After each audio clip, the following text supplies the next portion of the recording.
네, 안녕하세요. 설원일기입니다. 한 주 다들 잘 보내고 계신가요? 우선 실물 경기와는 다르게 증시는 사상 최고치를 찍고 있습니다.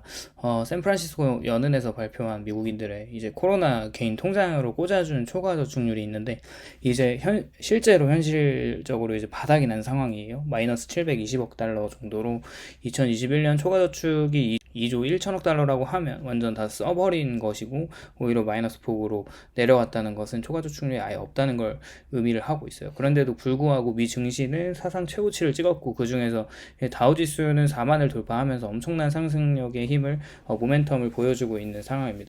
현재 이제 미국 경제가 다른 나라들보다 좋은 점, 특히 주가 지수를 떠받치는 요인이라고 생각을 하고 있어요. 뉴욕 증시로 이제 투자금이 또 물리면서 주식시장은 차곡차곡 오름세를 유지하고 있습니다. 어쨌거나 이제 미국 경제의 원동력으로 불리는 소비 지출은 크게 감소하지 않았다라고 보고 있고 이번 보고서에서 또 알 수 있듯이 이런 초과저축의 고갈은 미국 가계의 어떤 지속적인 고용과 임금 인상과 팬데믹과 관련 없는 저축을 또 포함한 다른 형태의 부의 높아진 부채로 이제 소비 습관을 지원할 수 있어서 지출 수준을 급격히 줄이는 결과를 또 가져오지는 않을 거라는 분석이 있는데, 미국인들의 초과저축이 없어진다 해도 이미 증시가 계속 상승하고 있는 부분들이 이 부의 효과로 인한 소비가 꺼지지 않는 이유를 들기도 하고 있어요. 또한 고용시장이 탄탄하기 때문에 급여를 지속적으로 받고 있는 미국인들은 계속 소비를 할 수 있는 상황이긴 하다는 것이죠.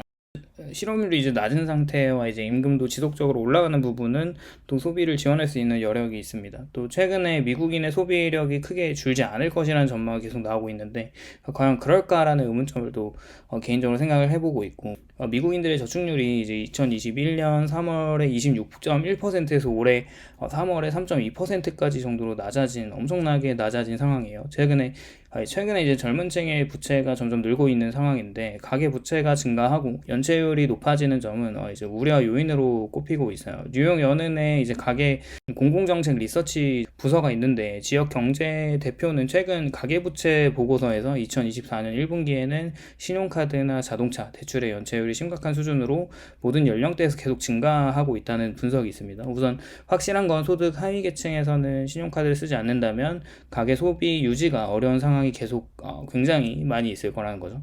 일자로 따졌을 때 30일 이상, 이제 60일 이상, 90일 이상의 연체율이 점점 계속 올라가고 있는 상황이에요.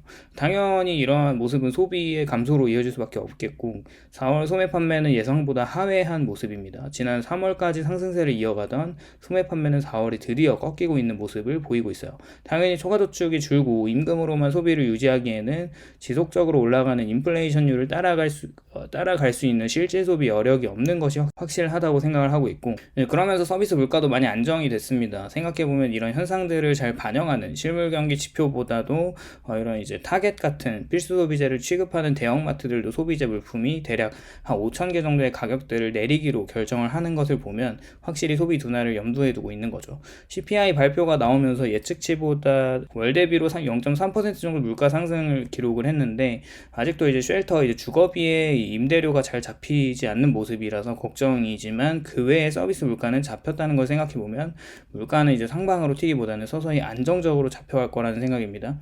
주거비가 잡히지 않는 이유를 생각해 봤을 때 여전히 이제 자산 가치의 상승과 노동시장의 견고함이 한몫하다는 이야기들이 정말 많아요. 현재 증시가 계속 올라가기 힘든 이유들이 또 계속 나오고 있어요.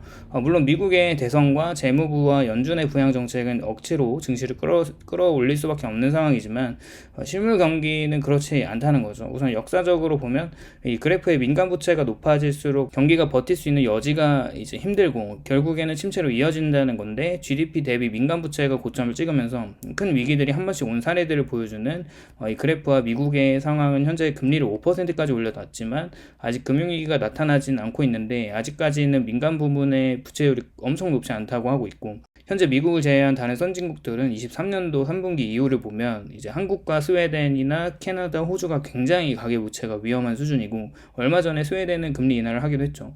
그런 부분에서 이제 가계의 상황을 이제 배려할 수밖에 없는 그 염두할 수밖에 없는 국가 이제 재무부 차원에서 이런 결정들을 할 수밖에 없습니다. 현재 이제 미국인은 민간인들의 부채 비율이 낮긴 한데 정부 부채가 너무 높아요.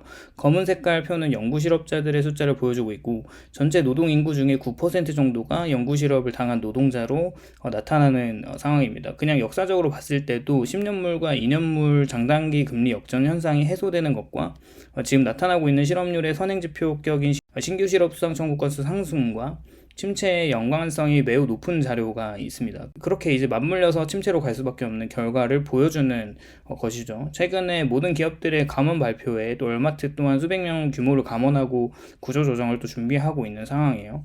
증시가 어디까지 상승을 할지는 아무도 알 수 없지만 증시 상승이 멈추는 시그널은 노동시장의 급격한 둔화로 인한 금리 인하가 이제 갑자기 될 때쯤이라고 생각이 들기도 하고 있어요. 그런 비유가 또 있잖아요. 미국 경기를 큰 이제 가마솥으로 비유를 하고 엄청 뜨겁게 달구려고 불을 지피고 있는데 그렇게 이제 기준금리를 5%까지 올렸지만 가마솥의 온도가 올라가는 시점과 불을 올리는 시점에 어떤 괴리가 있기 때문에 갑자기 높은 금리에 대한 반응이 실물 경기에 본격적으로 나타나기 시작한다면 침체를 피할 수 없기 때문에 이제 또 이번 9월에는 무조건 금리 인하를 한다는 이야기를 계속 하는 거죠.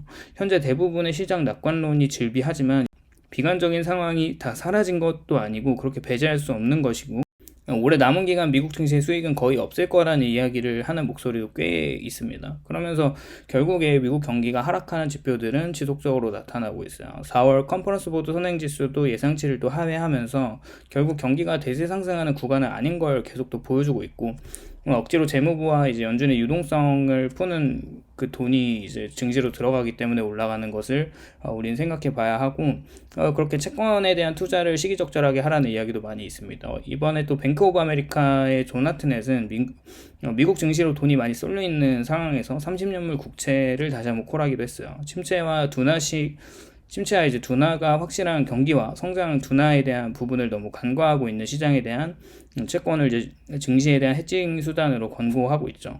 어쨌거나 오늘도 시청해 주셔서 감사드리고요. 도움이 되셨다면 좋아요와 구독을 부탁드립니다. 감사합니다.